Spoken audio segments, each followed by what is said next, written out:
Sa iba pang balita, pinagkalooban naman ng tulong ang mga veterano nating sundalo na nakipagdigmaan para sa kaligtasan ng ating bansa noong World War II. Ito ay bilang pagbibigay importansya at parangal sa kanilang ipinakitang kabayanihan. Balitaan mo kami, Joseph Parafina.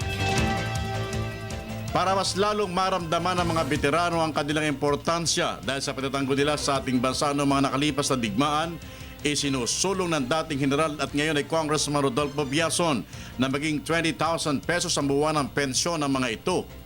Binanggit ito ni Biazon ng personal siyang dumalaw sa medical at dental mission na sinagawa ng grupong Filipino War Veterans Incorporated sa Soldier Hills, Muntinlupa City.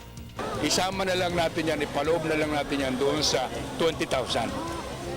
Magmula sa halimbawa na 5,000 na tinatanggap nila ngayon, dapat ay 20,000. Kailangan na nila ng vitamin, kailangan na nila ng tungkod, kailangan na nila ng wheelchair.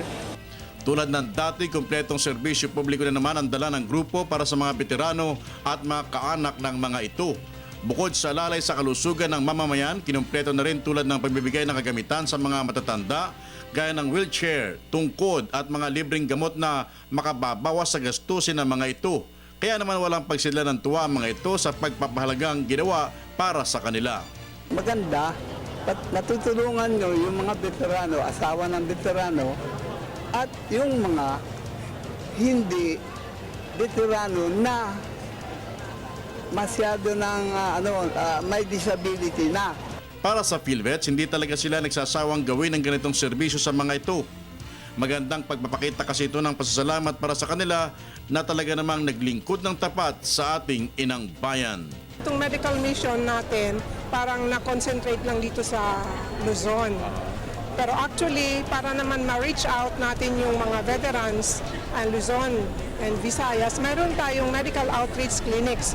We have 11 medical outreach clinics established nationwide.